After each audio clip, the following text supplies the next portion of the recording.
For today's video, mga lods, painit tayo ng mantika. Yan, nilagyan ako ng olive oil. Isahin natin ang bawang. Sunod na rin natin yan ang sibuyas.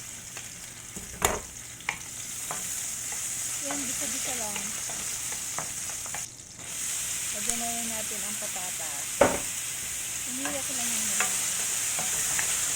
Kunting bisa, tapos lagyan ng kunting tubig para pakuluan, para maluto ang patatas.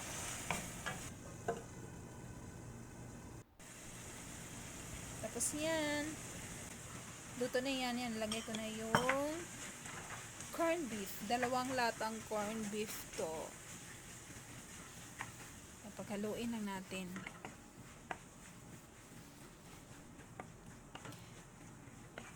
Paminta lang ilagay ko, hindi ko na siya nilagyan na iba panglasa kasi malasa naman yung corned beef at saka medyo maalat, so hindi na ako nadagdag na ano nito. Yan, tinikman ko, so far okay na ang lasa. Sunod na rin natin ang itlog. 2 itlog lang yan. Kasi na-miss ko na rin ganitong ulam. Tagal-tagal na rin ako hindi nagluto ng mga ganito processed foods.